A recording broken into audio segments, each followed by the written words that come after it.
Le travail en question, il s'intéresse à l'armée française en tant qu'armée de conscription.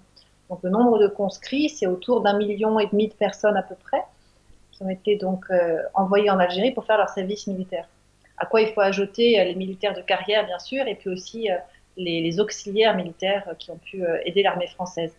Donc ça fait quand même beaucoup, beaucoup de gens hein, qui sont concernés par cette histoire, si on ajoute à eux, bien sûr, leur famille. Et pour répondre à votre question sur le fait que certains ont pu être confrontés à des exactions, c'est même pas des exactions en fait dont il s'agit, c'est vraiment la manière dont la guerre était menée en Algérie. La guerre a été une guerre totale, une guerre faite à la population avec des méthodes particulièrement violentes et puis aussi des méthodes surprenantes quand on pense que construire une école, ça pouvait être une manière de faire la guerre. Donc la panoplie en fait des actions auxquelles ont pu être confrontés ces conscrits français, elle est très vaste et donc la réduire à la question en fait des violences les plus extrêmes ou des crimes de guerre, c'est évidemment réducteur, mais et on ne peut pas chiffrer hein, de soldats ont été confrontés à ces violences, mais on n'est pas de l'ordre de l'exception.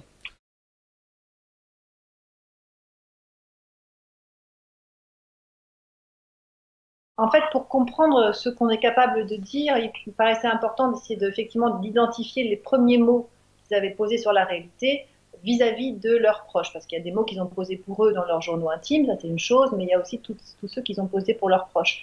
Et de manière assez classique, en fait, dans le cas des guerres, les combattants racontent peu à leurs proches. L'essentiel, c'est de rassurer. C'est de rassurer, c'est de leur dire tout va bien, je suis en vie, je suis entier et je vais revenir.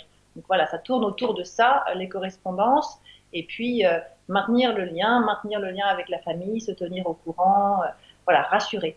Après, certains racontent quand même, parce que voilà, on ne peut pas pendant 2 ans juste écrire tous les jours je vais bien, il va falloir raconter autre chose, donc ils racontent leur vie quotidienne. Et ce qui est intéressant, c'est qu'en Algérie, elle est faite assez peu en fait de guerre au sens des combats, hein, bien sûr, elle est faite surtout de la découverte d'un pays, d'un territoire, d'une société qui peut les étonner, les choquer, les surprendre au vu de ce qu'ils croyaient en connaître, c'est-à-dire pas grand-chose en fait. Et puis il y a aussi bien sûr la violence de la guerre qui parfois arrive et qui parfois est dite dans les lettres. Mais c'est vrai que c'est pas souvent dit. Et puis c'est difficile à comprendre aussi pour leurs proches, puisque ce qui m'importait de comprendre aussi, c'est qu'une communication, ça suppose que les deux personnes qui parlent se comprennent en fait. Ouais. Et donc pour ça, il fallait que je comprenne ce que les Français de cette époque pouvaient imaginer derrière les mots qu'un appelé éventuellement écrivait quand il disait, par exemple, on est arrivé dans un village, on a fouillé les habitations. Est-ce que les gens peuvent comprendre qu'est-ce qu'ils ont comme imaginaire? Et ben, ils ont comme imaginaire, pour les Français qui ont vécu l'occupation allemande, ils ont pour imaginaire ce genre de scène, par exemple. Donc, tout ça, c'est pas forcément besoin de dire beaucoup pour que les proches comprennent que ça veut dire peut-être faire peur à des enfants, violenter des civils. Donc, c'est ce genre de choses que j'essaye d'établir. Quel sens avaient les mots à l'époque? Voilà, il faut surtout pas opposer le silence à la communication. Hein. Le silence, c'est une manière de communiquer d'un côté et de l'autre. Le silence, c'est aussi les questions qu'on ne pose pas, qu'on n'ose pas poser, ou les récits qui restent sans commentaire de la part des proches. Je me souviens de correspondances où les soldats racontent et en face, la femme qui correspond avec lui est sur une autre ligne et elle suit sa ligne, elle raconte la vie de la famille, des enfants, etc. Et lui, il est sur une autre ligne, il raconte la guerre, les horreurs qu'il voit. Et on a l'impression qu'elle ne le lit pas, alors que bien sûr, elle le lit, mais elle ne réagit pas. Elle ne réagit jamais autrement que en maintenant le lien avec la famille et les enfants.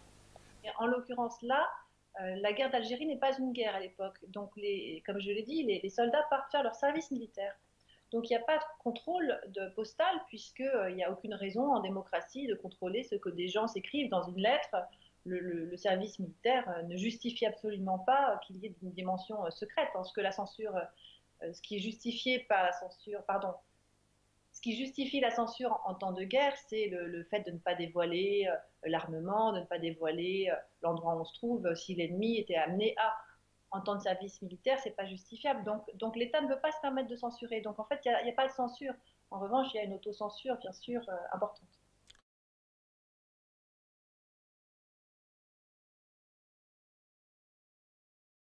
Oui, je pense que c'est important là aussi de bien comprendre que le silence, il n'est pas lié à ces hommes de retour, il est lié au contexte dans lequel il rentre. Et donc, ça c'est mon approche, un contexte qui est d'abord familial et puis qui est aussi social.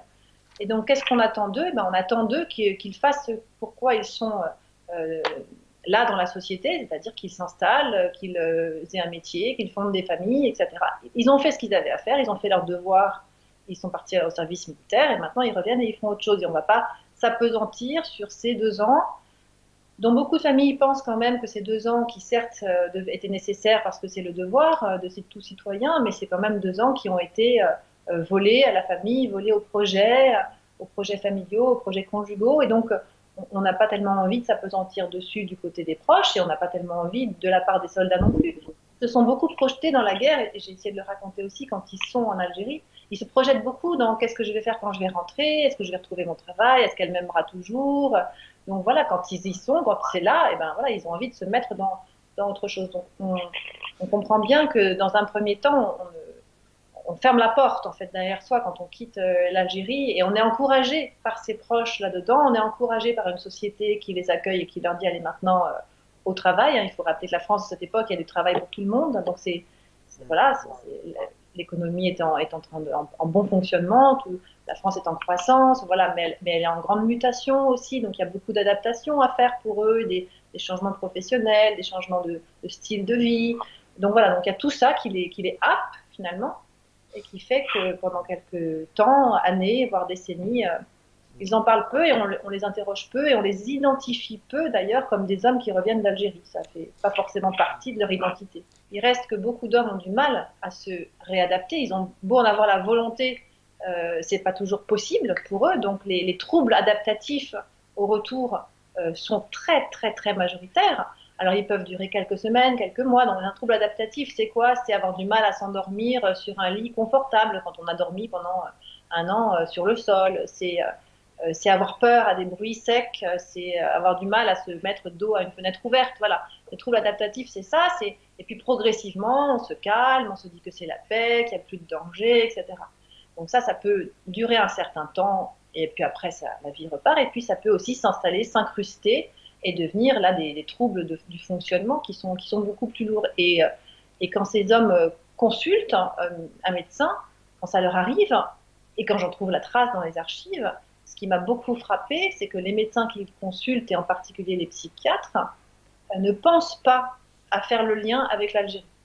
C'est-à-dire qu'on va, on va penser qu'il y a un dysfonctionnement familial, il y a une hérédité, voilà. Mais l'idée que le fait même que ce qu'ils ont vécu en Algérie ait pu être à l'origine d'un trouble grave chez eux, ça, il va falloir attendre les années, surtout les années 80-90, hein, donc on est 30 ans après, pour que vraiment il y ait une prise en compte et une prise en charge aussi par l'État de ces troubles. Or, il se trouve que certains souffrent de troubles qu'on appelle donc post-traumatiques, et ça veut dire effectivement des troubles qui peuvent survenir très longtemps après l'origine du choc. Donc, effectivement, il y a des hommes qui ont pu déclencher des maladies dans les années 1990, 2000, 2010, hein, alors qu'elles sont liées à un événement qui est bien antérieur, mais qui a été, enfin voilà, c'est des mécanismes de défense, hein, du psychisme qui a été protégé, gardé à l'intérieur de soi, qui irradie, qui provoque des dysfonctionnements dans les comportements, dans les relations, mais auxquels le malade n'a pas forcément accès. Et il faut du temps pour qu'il le comprenne. Donc désormais, l'écoute, hein, l'écoute de ces hommes blessés, elle existe. La reconnaissance par l'État, elle est acquise. Les familles comprennent aussi hein, qu'il peut y avoir des comportements. Alors ça peut être de l'alcoolisme, ça peut être de la violence, de la dépression. J'ai travaillé sur ces éléments-là. Il y a aussi les comportements suicidaires qui peuvent être rattachés à une expérience algérienne dont il serait peut-être souhaitable qu'ils se libèrent et qu'ils parlent davantage.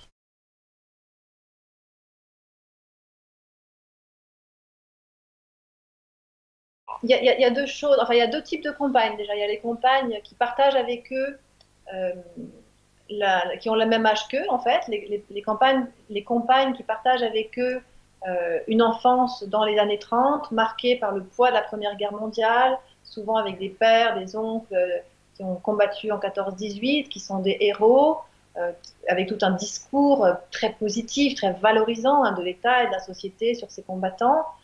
des femmes qui partagent avec eux aussi l'expérience de l'enfant dans la Deuxième Guerre mondiale et tout ce que ça a pu signifier, et qui vont finalement parfois comprendre à demi-mot leur expérience, mais ne pas la partager au-delà, ou qui vont aussi, comme eux d'ailleurs, avoir un étalon dans la tête de ce qu'est une guerre. Et la guerre, c'est pas ce qu'ils ont vécu en Algérie. Donc il y a une espèce d'auto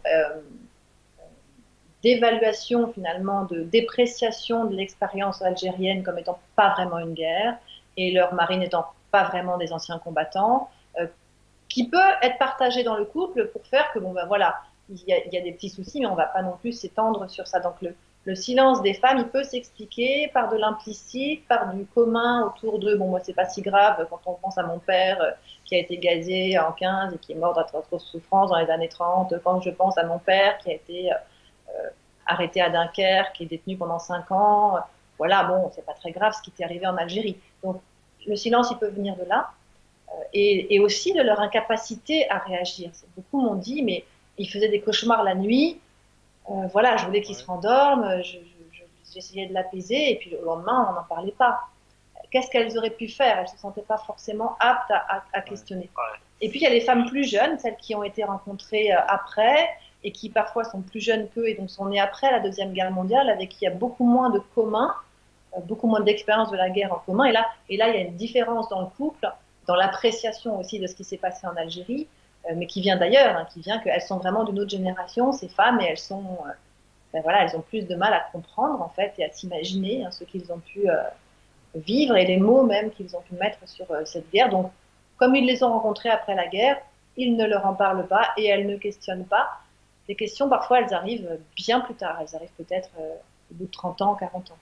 Alors en fait, il ne faut pas avoir cette image qu'il ne s'est rien passé, il ne s'est rien dit, et puis tout d'un coup, ils se sont mis à parler. En fait, il y a des signes tout le temps. Hein. C'est là où le silence est rempli, bien sûr. Donc des chansons, des films, des romans, des allusions dans les manuels scolaires, il y en a dès les années 70, et pour certaines choses, dès les années 60. Donc il n'y a pas d'invisibilité, il n'y a pas d'absence plutôt, mais parfois, effectivement, il y a une forme de on ne mesure pas, on ne mesure pas le poids quand on a. Je raconte l'histoire des objets. Parfois, il y a des objets qui sont un plat, une théière, qui sont des objets qui sont dans la maison, qui sont utilisés, un pouf, une couverture que les hommes ont ramené de la guerre en fait, et qui pour eux veulent dire quelque chose associé à un moment de la guerre. Ça peut être des objets qu'ils ont volés, ça peut être des objets qu'ils ont achetés dans un contexte très particulier qui fait sens dans la guerre. Après, l'objet, il est banalisé par la famille, mais il est quand même là. Il est quand même là, il est quand même présent.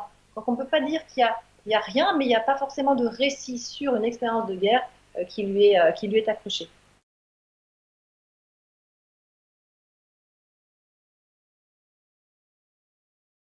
En fait, on commence avant, mais on commence avant et on a ce que j'appelle des bribes, des fragments tout au long de la vie de ces hommes et de ces pères, puisque là, c'est plutôt la question des pères. Mais à partir des années 2000, ce qui se passe, c'est qu'il y a une forme d'autorisation à parler qui est plus large, puisqu'en 1999, la France reconnaît pour la première fois officiellement, l'État français, par le biais de ses parlementaires, qu'on peut dire guerre à propos des événements d'Algérie.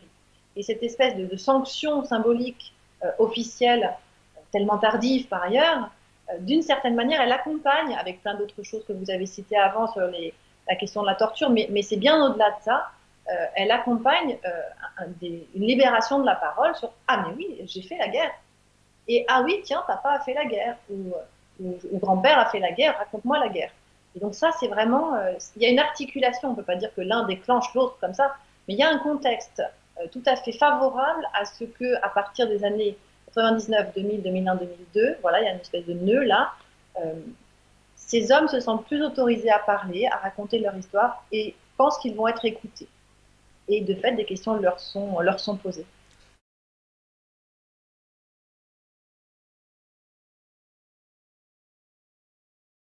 Alors ça, c'est à la fois, c'est pas très original et c'est pas vraiment lié à la guerre d'Algérie, cette idée des 3 générations, et que souvent on a du mal à parler à la première, celle de ses enfants, et qu'on a plus de facilité à communiquer à cheval sur la génération des enfants. On comprend intuitivement assez bien, c'est-à-dire qu'en fait, le lien parent-enfant, il est extrêmement complexe, il est riche d'énormément de choses.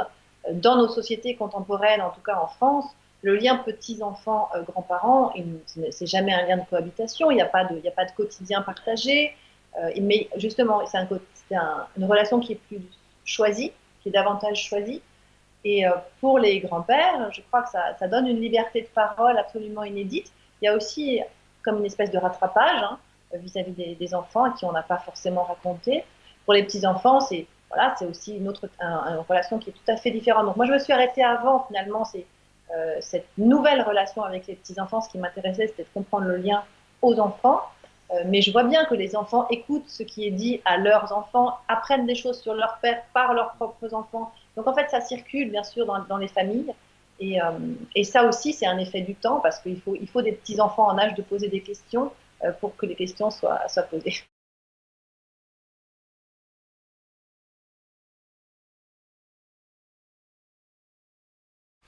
Je ne pense pas qu'on puisse généraliser et dire que c'est l'ensemble des soldats qui regrettent ou qui culpabilisent de ne pas avoir dit non.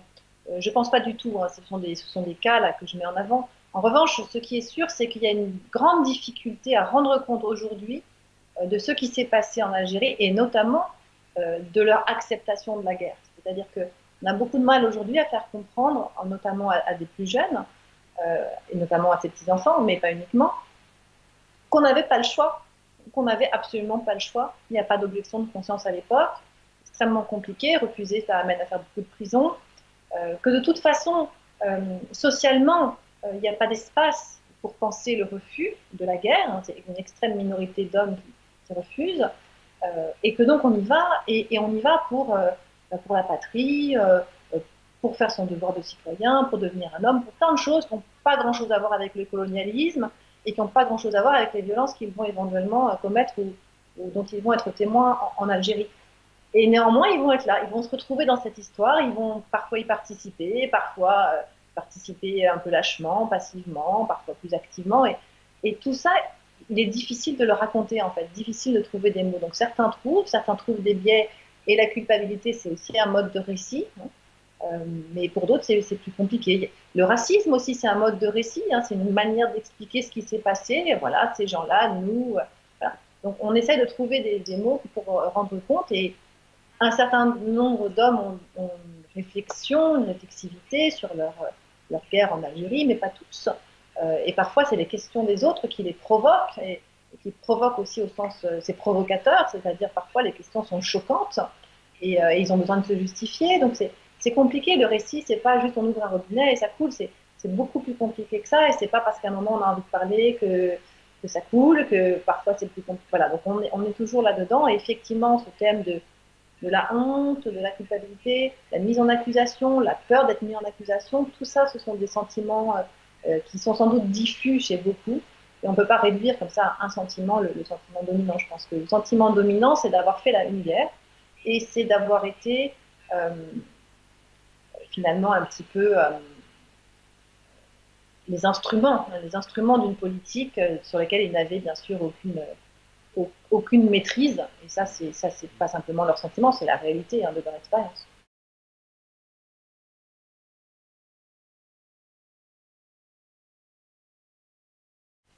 Je ne suis pas sûre. Enfin, les relations franco-algériennes, d'un point de vue diplomatique, il faudrait regarder de près la biographie des diplomates pour savoir s'il y a un lien. En revanche, les relations affectives, personnelles, sociales entre les Français et les Algériens, oui, sans doute qu'elles sont marquées par cette histoire. Mais bon, c'est pas simplement du fait des anciens appelés, c'est la présence de centaines de milliers d'Algériens en France dès la guerre de libération, c'est leurs enfants, leurs petits-enfants aujourd'hui, c'est la présence des Français d'Algérie rapatriés. Enfin, c'est tous ces gens qui sont présents dans la société française déjà, mais avec des liens de l'autre côté de la Méditerranée qui sont des liens de famille, des liens affectifs, des liens, des souvenirs hein, aussi, qui bien sûr colorent complètement, je crois, notre perception de ce qui se passe en Algérie, de son actualité. Voilà, mais à ça s'est ajouté tellement d'autres choses, et notamment la guerre des années 1990, que voilà, on ne peut pas comme ça rattacher comme ça les choses aussi nettement. Mais ce qui est sûr, c'est que voilà, le lien entre l'Algérie et la France, il est unique.